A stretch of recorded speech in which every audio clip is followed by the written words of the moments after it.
Gracias a todos ustedes por estar aquí y comenzamos la tercera mesa, como se acaba de decir, que tiene un nombre larguísimo: Estrategia militar en las Fuerzas Armadas, el Ejército Español en la OTAN y el futuro de la Alianza. Parece mentira que los periodistas hagamos titulares de esa extensión. Pero, en fin, tenemos tres ponentes, creo que los conocen, pero voy a presentarles brevemente. El coronel José Luis Calvo Albero es coronel de Infantería de Estado Mayor y actualmente está destinado en la Secretaría General de Política de Defensa como director de la División de Coordinación y Estudios de Seguridad y Defensa. Ha tenido destinos anteriores fuera de España, como en el Army War College en Pensilvania o en el Estado Mayor Conjunto, en el Estado Mayor Militar de la Unión Europea en Bruselas y el Estado Mayor Conjunto en Madrid. Es un largo currículo. El almirante Juan Rodríguez Garat está en la reserva, ha estado embarcado 24 años, ha sido profesor de organización de la Escuela de Guerra Naval y ocupó diversos puestos en el Estado Mayor y el Estado Mayor de la Flota y de la Armada. Y el profesor Florentino Portero es analista de la Fundación Civismo, ha sido profesor de la Universidad Nacional de Educación a Distancia, ha sido también profesor de la Universidad Francisco de Vitoria y en este momento creo que está trabajando, desde que se ha jubilado, mucho más de lo que trabajaba antes, cosa que es una cosa que los que pensamos en la jubilación algún día nos apetecerá que sea así y no al revés. Tanto Florentino Portero como el almirante Garat son colaboradores habituales del debate. Florentino es columnista y el almirante Garat es un analista que nos ilustra habitualmente sobre cuestiones de defensa. Yo voy a empezar por pedirles a los tres su visión sobre un mismo tema, que es, vamos a hablar de la OTAN y del papel de España en la OTAN, pero la OTAN nació hace algo más de medio siglo y nació en un mundo bipolar. El mundo hoy ya no es bipolar, ha habido una evolución, no sé si para mejor o para peor, pero lo que es evidente es que no es un mundo ni siquiera similar, diría yo. Le pediría al coronel Calvo, en primer lugar, que empezara y nos dijera cómo ve la evolución de la OTAN para adaptarse a este nuevo mundo distinto del mundo para el que fue concebida. Pues muchas gracias. Sí, efectivamente. Yo veo que lo que trae de nuevo este mundo es, en primer lugar, una ruptura del equilibrio que existía durante la Guerra Fría y, en segundo lugar, un aumento de la complejidad, ¿no? En la Guerra Fría teníamos conflictos devastadores. Ahora pensamos que es una de las épocas en las que tenemos conflictos bélicos más devastadores de la historia. No es cierto. Al final de la Guerra Fría yo recuerdo 5 o 6 conflictos con más de 1 millón de muertos. Pero no se rompía el sentido del equilibrio, es decir, existía la sensación de que Estados Unidos y la Unión Soviética eran los que manejaban todo y al final ese conflicto se solucionaría por algún tipo de acuerdo entre la Unión Soviética, entre uno y otro. También la complejidad, porque en aquella época al final la amenaza era siempre la misma, se materializaba de diferentes formas en diferentes sitios, pero al final la amenaza para uno y para otro era siempre la misma, ¿no?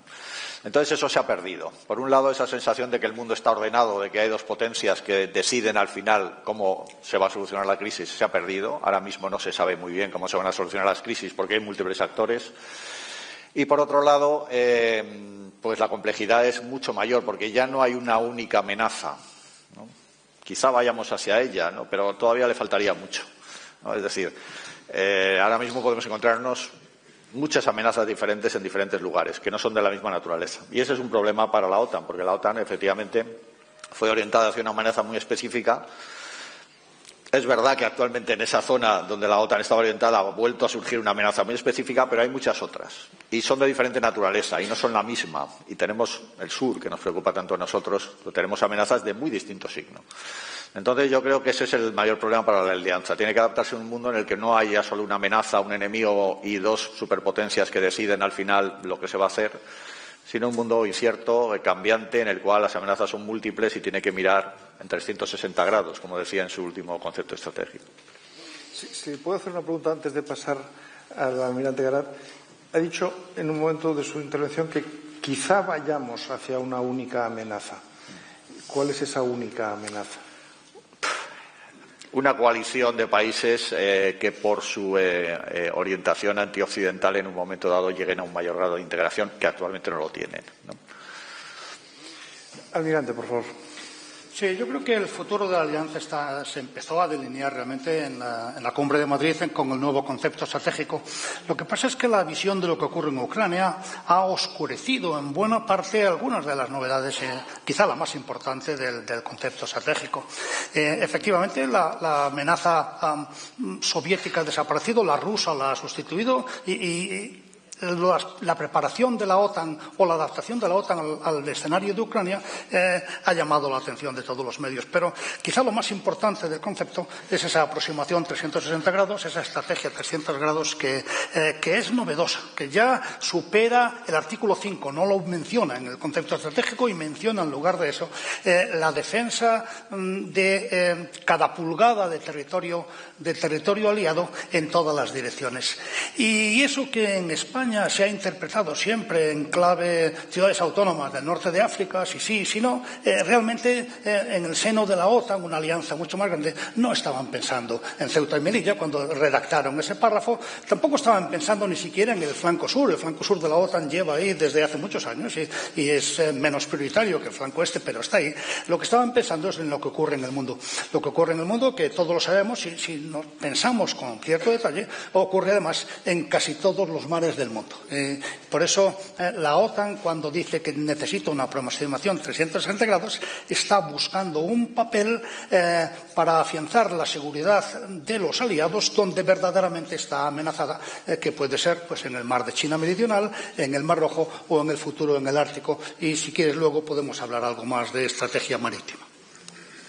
Sí. Muchas gracias, primero por la invitación y segundo por una pregunta que considero particularmente pertinente porque a veces nos perdemos mucho en los detalles y nos olvidamos de cuáles son los fundamentos de los que estamos hablando. La Alianza Atlántica surge en un momento muy concreto en el que Europa tiene que afrontar su reconstrucción. Europa se siente amenazada por la Unión Soviética y Europa quiere la garantía de que Estados Unidos va a seguir protegiéndola frente a esa amenaza. De ahí llega el Tratado de Washington y posteriormente el instrumento, la Organización para el Tratado del Atlántico Norte.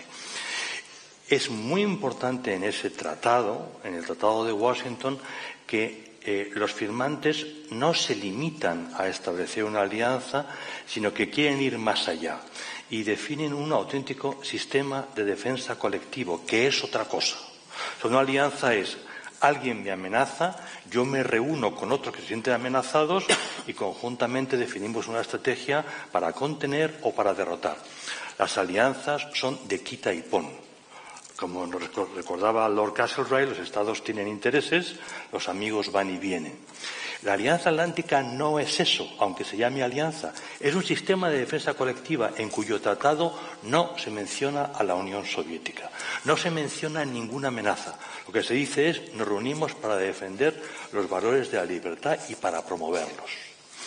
La Unión Soviética dejó de existir y desde entonces se puso a prueba hasta qué punto la alianza era solo una alianza o de verdad era un sistema de defensa colectivo. Y la verdad es que la situación se fue deteriorando paulatinamente a la vista de que no había un núcleo doctrinal común. Cuando el presidente francés Macron, poco diplomáticamente, afirmó que la alianza estaba en muerte cerebral, gracias, estaba diciendo algo muy serio y estaba reconociendo que ese sistema de defensa colectivo no acababa de funcionar. Bien, luego llega la guerra de Ucrania y nos da un respiro porque volvemos al concepto de alianza clásica.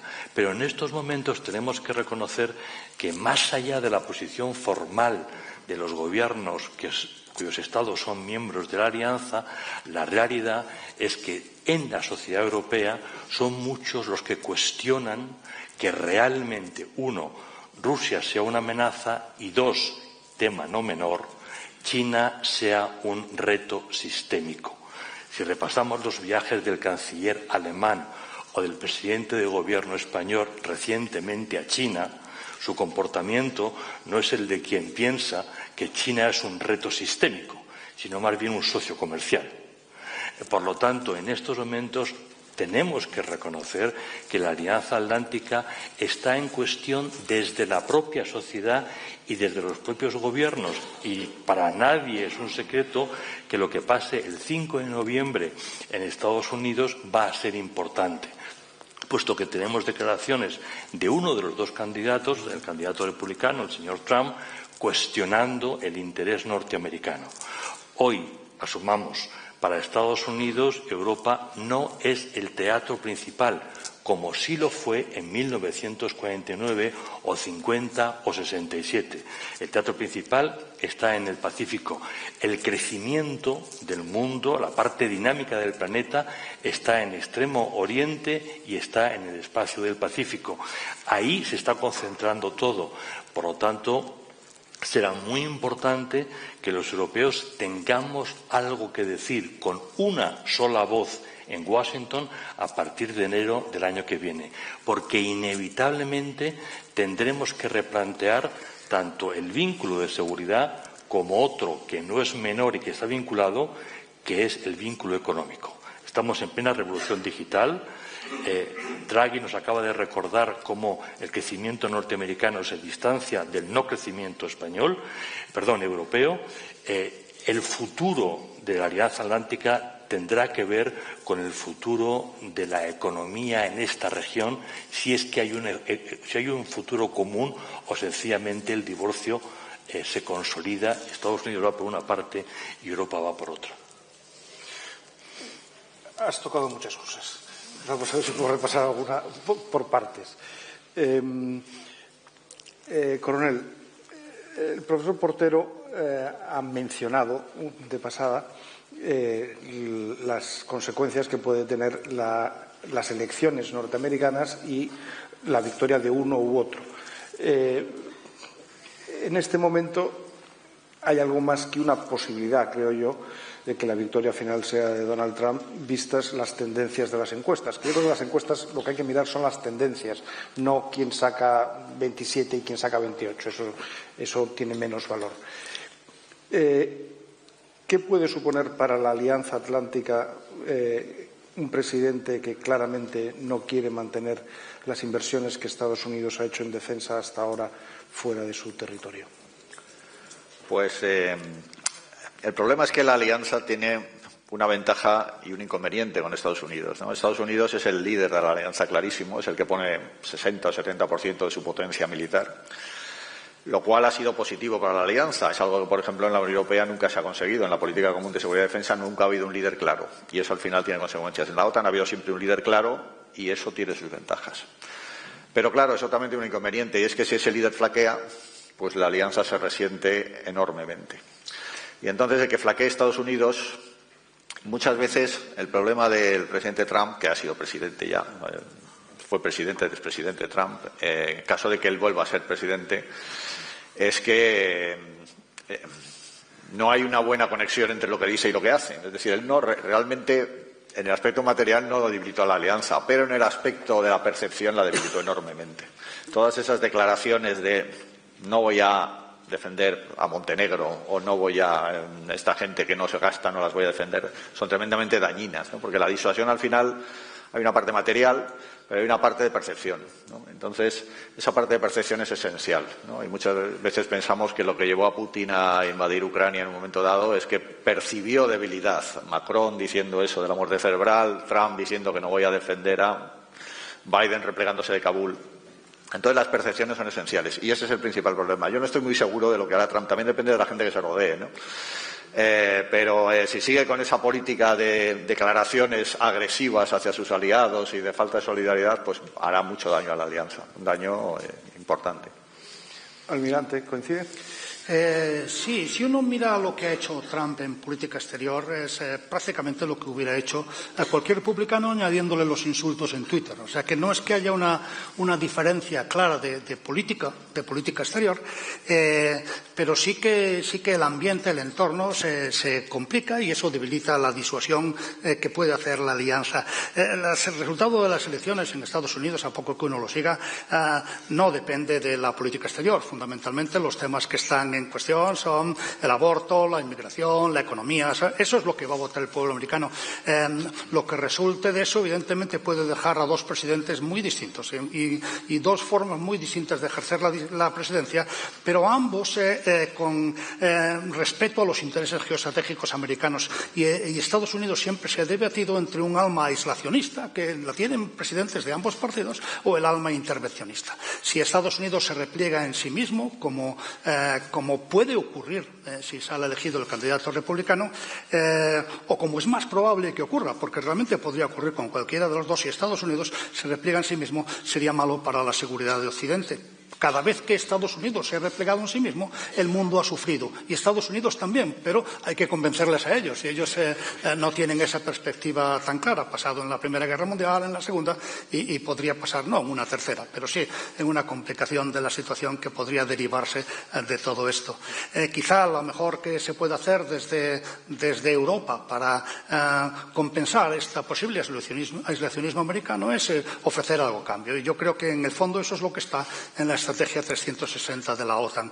Estados Unidos es verdad que ya no siente que Europa sea el interés estratégico. Si queremos su apoyo allí, pues habrá que darle algo de apoyo en el Ártico, en el Pacífico, en el Índico, que es donde ellos ven que se juegan sus intereses. Y eso todavía en la Europa de hoy no ha entrado, no está convencida de que esa es la base negociadora, pero seguramente si sale elegido el presidente Trump acabaremos yendo por ese camino.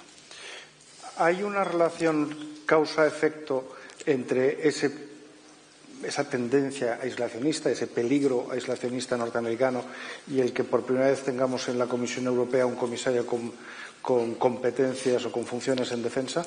Yo creo que no es directamente, en mi opinión, es que no es realmente directamente relacionado. Eso viene más por la guerra de Ucrania, por la necesidad de subir los presupuestos de defensa, por la necesidad de proteger la industria europea para que se beneficie de este presupuesto de defensa, y no solo para eso, sino que para que al final podamos presentar un ejército europeo, no permanente, pero sí en alguna operación concreta, un ejército europeo cohesionado. Si dejamos que cada país se dote del material que crea necesitar, nos encontraremos con la Europa que tenemos ahora. Todos los países tienen carros de combate, todos los países tienen vehículos blindados, tienen fragatas, pero ninguno tiene un portaaviones de verdad. Nos falta el transporte estratégico, nos falta la inteligencia, porque es algo que ningún país puede comprar con su cuenta, que habría que comprar entre todos. Y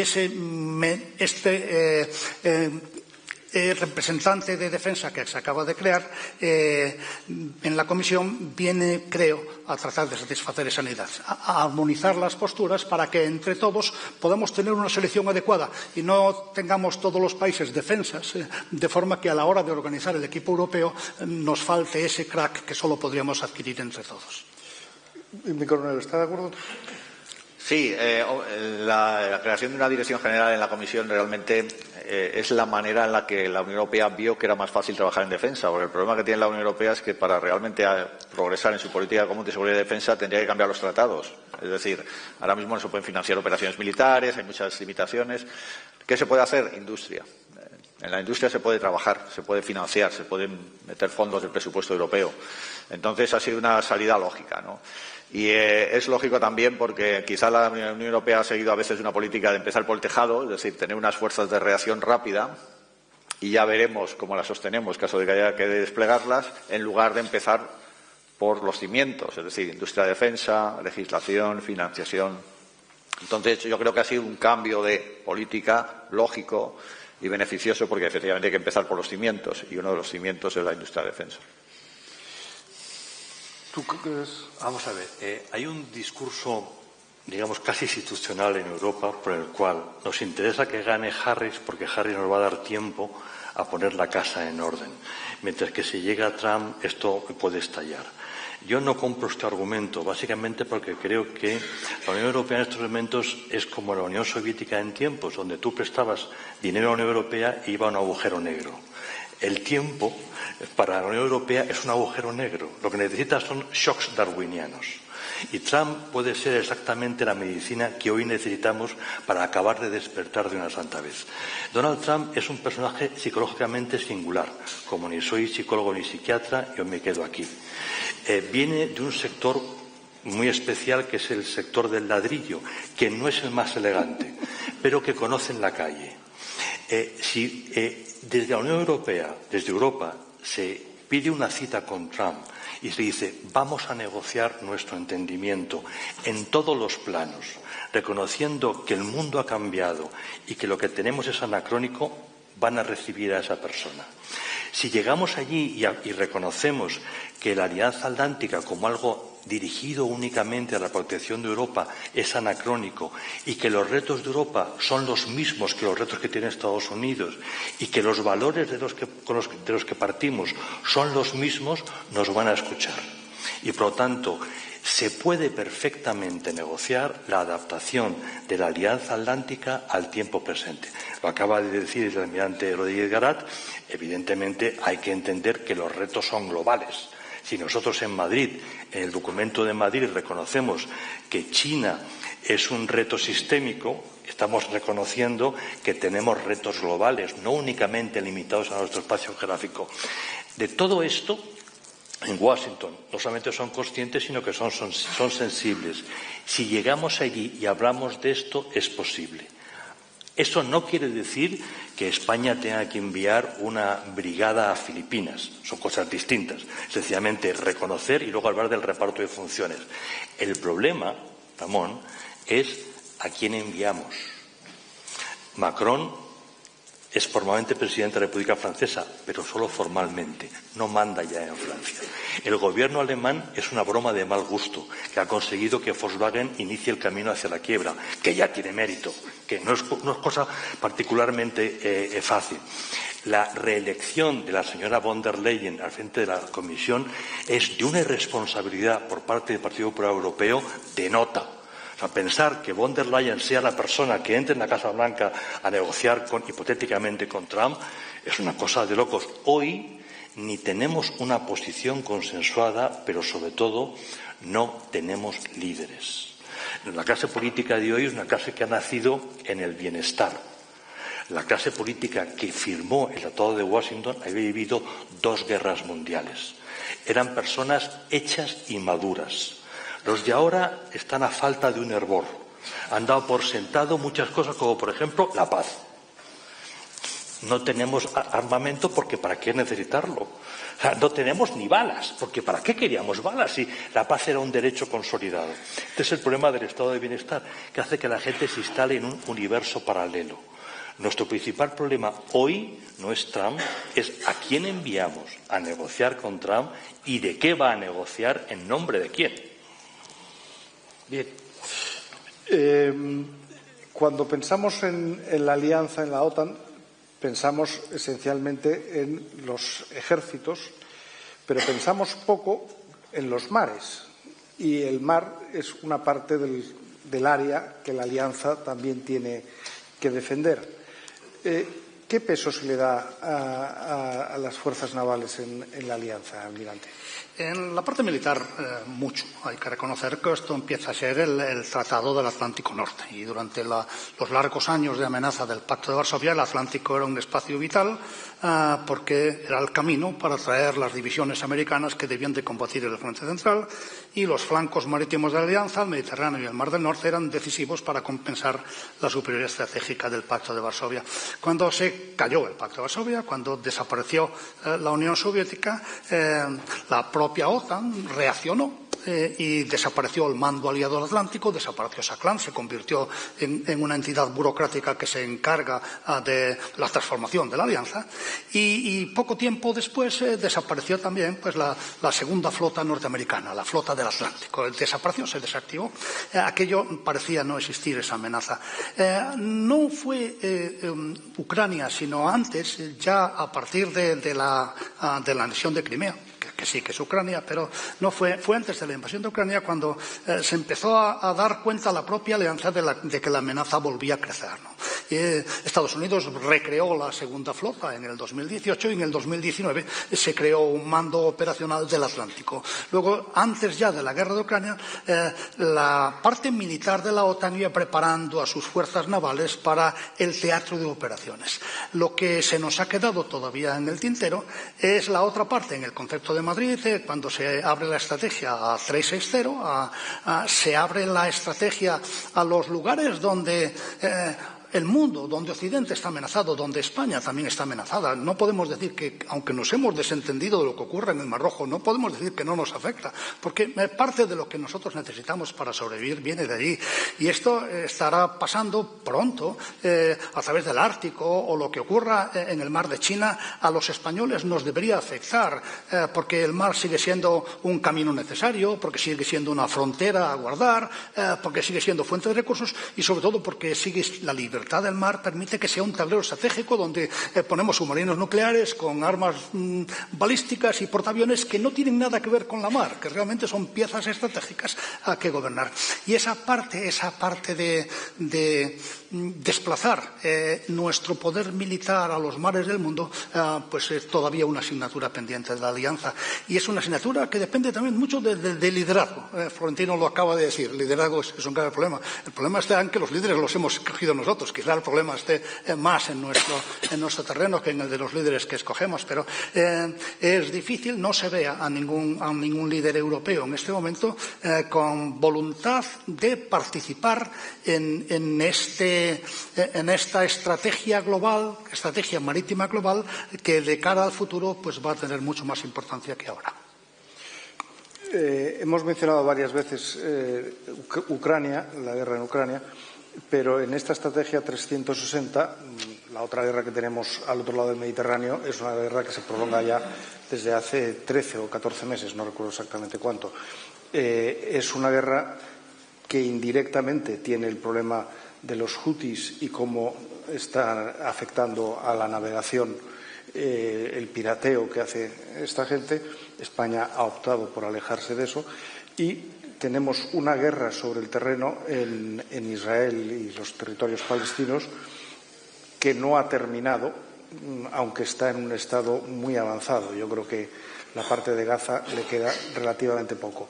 En una de las mesas anteriores, no me acuerdo en cuál de ellas, se hablaba de lo que se progresa. Antiguamente la tecnología que generaban las Fuerzas Armadas, que luego se utilizaba civilmente, que hoy en día, por lo que he entendido, es más bien al revés, o por lo menos a un nivel similar.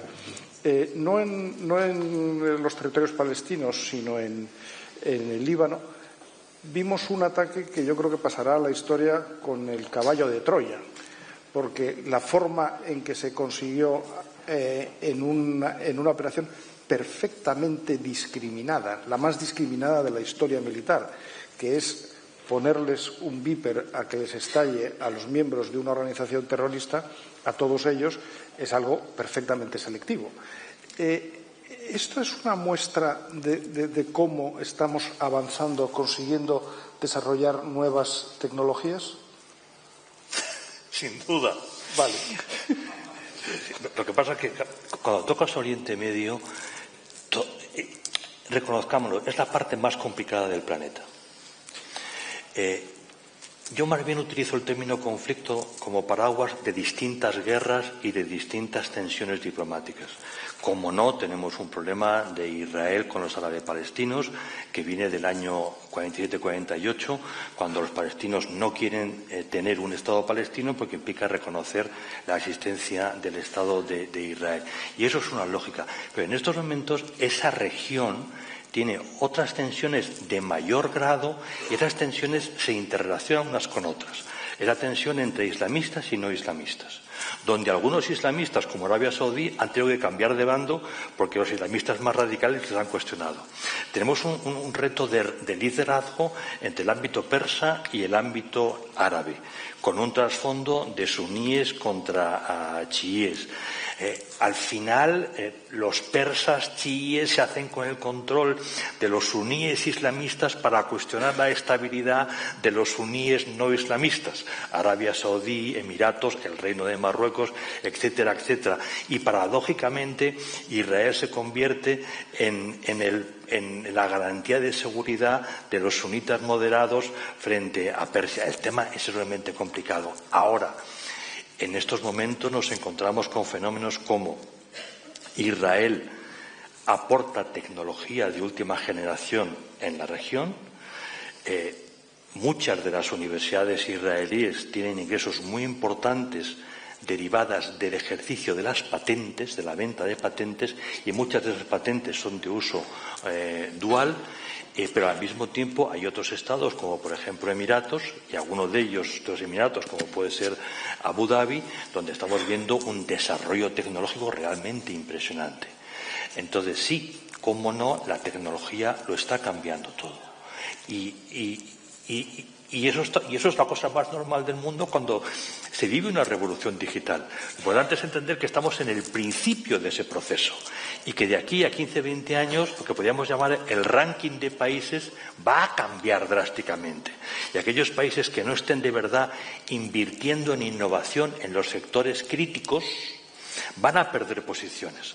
Por eso podemos entender cómo desde el Gobierno de la Nación se está tratando de conformar un núcleo industrial español que, por una parte, da garantías a la defensa, pero que, sobre todo, es la forma de captar recursos para, de esta manera, poder invertir en las nuevas tecnologías.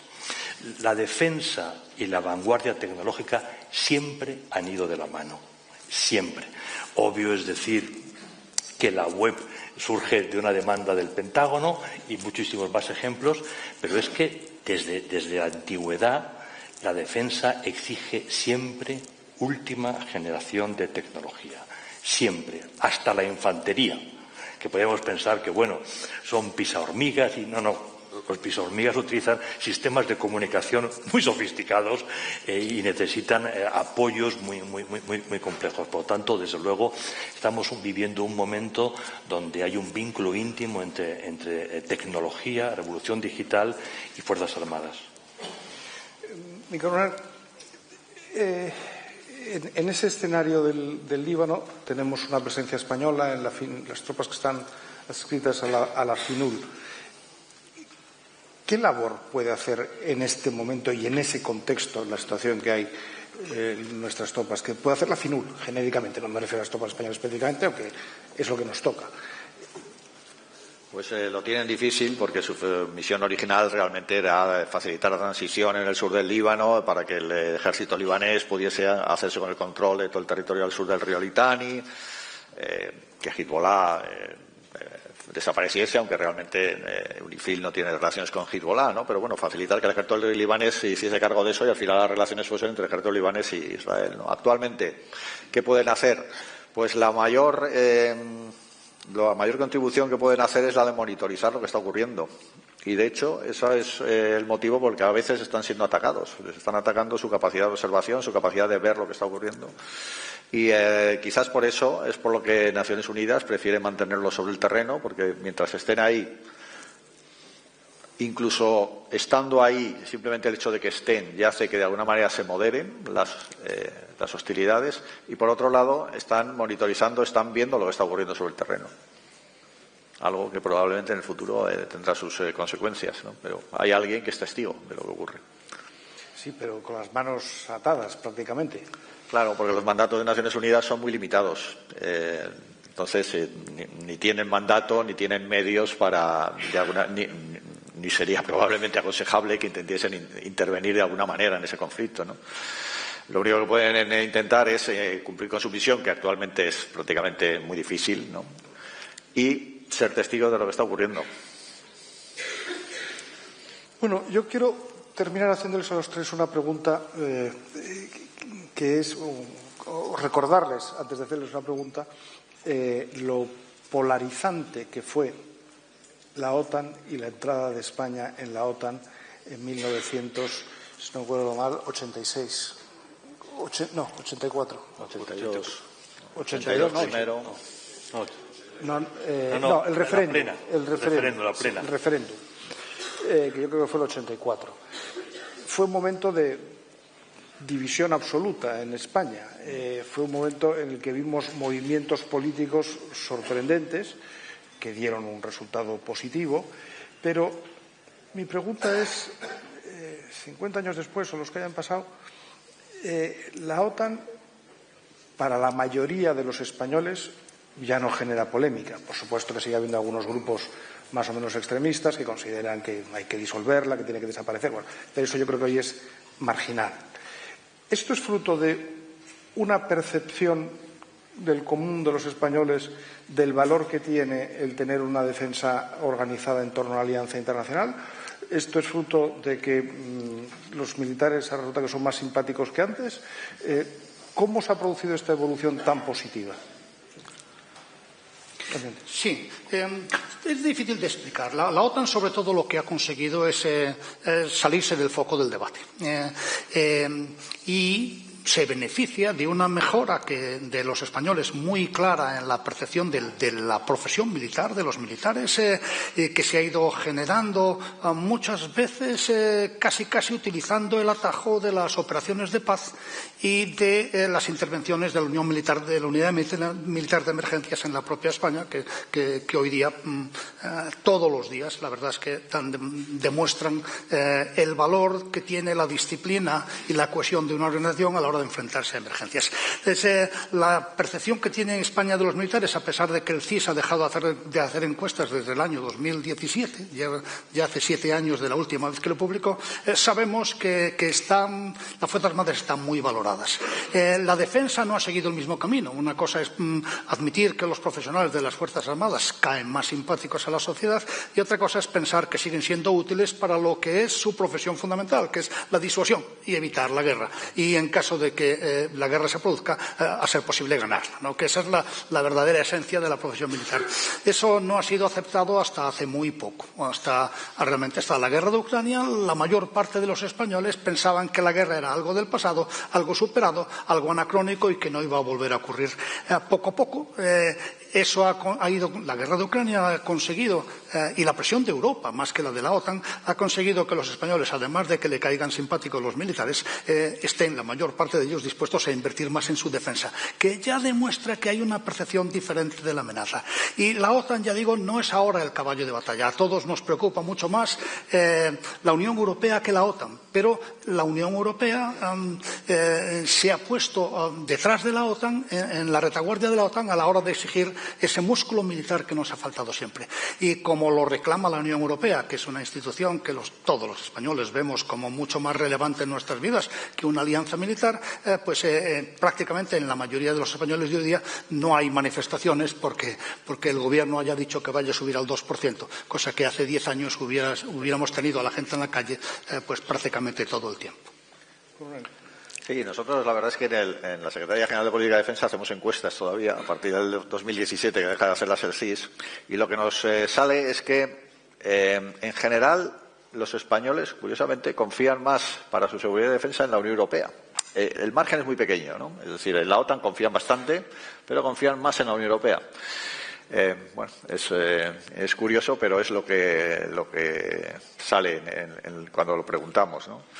Claro, la situación ha cambiado muchísimo, ¿no? La percepción que había en los años 80, la percepción de la OTAN era muy diferente. Hay que tener en cuenta que el primer comandante supremo aliado en Europa es el general Eisenhower, porque SHAPE no es más que la reestructuración de SHAEF, que era su cuartel general aliado en Europa. Entonces, la percepción en Europa de la OTAN es esos que vinieron a salvar Europa, que acabaron con el nazismo y que devolvieron la libertad a Europa, eso es la OTAN, ¿no? En España la percepción es diferente, ¿no? No tenemos esa experiencia. Y entonces, por eso, probablemente esa hostilidad de los años 80, que ahora actualmente se ha superado mucho, y actualmente se ve la OTAN como uno de los garantes, ¿no? de la seguridad. Ya digo, los españoles se inclinan un poquito más hacia la Unión Europea, pero se mantienen una confianza bastante aceptable en la OTAN hoy en día. Cuando se inicia la transición, los estudios sociológicos nos muestran cómo para los españoles lo urgente es que España se incorpore al mundo que le corresponde, y dentro de ese mundo hay un conjunto de instituciones, y una de ellas es la OTAN, y no era problemática. Poco más adelante, cuando el presidente del gobierno español, don Leopoldo Calvo Sotelo, se ve en cierta medida forzado a solicitar el ingreso de la Alianza Atlántica porque Estados Unidos no quiere renovar el tratado bilateral, Estados Unidos lo que nos dice, mire, nosotros firmamos el tratado para, digamos, poner orden en los acuerdos sobre los antiguos acuerdos bilaterales, que eran executive agreement, o sea, que no pasaban por el Senado. Hicimos un tratado para para reconocer la importancia de la relación. Pero era un tratado coyuntural, puesto que esto tendría que derivar en que ustedes entran en la Alianza Atlántica, el tratado sería, por lo tanto, el de Washington, y derivado del de Washington habría un convenio bilateral. Bien, pues don Leopoldo Cabral Sotelo, que tenía muchos problemas en ese momento, se ve en la obligación de avanzar. Y ahí la respuesta del Partido Socialista es muy coyuntural. El Partido Socialista es un partido todavía en fase de formación, tiene mucho miedo a su izquierda. Su izquierda es el Partido Comunista de Carrillo en ese momento, y entonces decide que tiene que adoptar una posición bastante a la izquierda para impedir que el Partido Comunista gane muchas posiciones. Aparte de eso, en ese momento el Partido Socialista tenía bases bastante radicales, y en concreto los que se dedicaban a la gestión de la política internacional, que veían de sitio tan simpático llamado Facultad de Ciencias Políticas de la Universidad Complutense de Madrid, era gente un poquito singular, ¿no? Total, el PSOE politiza la situación, crea un lío monumental. Posteriormente, el presidente González reconoció que fue todo un error desde las páginas de La Vanguardia, y el Partido Popular, ya con José María Aznar, resuelve el tema y se llega a la integración. Desde ese momento, la sociedad española ha vuelto a la posición primera, o sea, la posición antes de que el PSOE enredara y politizara lo que no había por qué politizar. Y es que, sencillamente, la OTAN es una de las instituciones de nuestro club. Y el club occidental, evidentemente, nos sentimos más cerca de la Unión Europea porque somos europeos y porque percibimos que Estados Unidos tiene intereses que no siempre son los mismos, y más aún, de un tiempo a esta parte, la autoridad norteamericana ha decrecido, se ha visto cuestionada, porque ha resuelto mal la crisis de Afganistán, la crisis de Irak, la crisis de Siria. Está el tema de negociación nuclear con Irán, que ha sido una metedura de pata monumental. Es decir, que los europeos no perciben a Estados Unidos como la potencia solvente que sí fue tiempo A. Pues muy bien, muchísimas gracias a los tres, y yo espero que ustedes hayan oído aquí alguna idea que haya sido de su interés. Muchísimas gracias, tenemos un descanso ahora y a la 1:00 en punto reanudamos.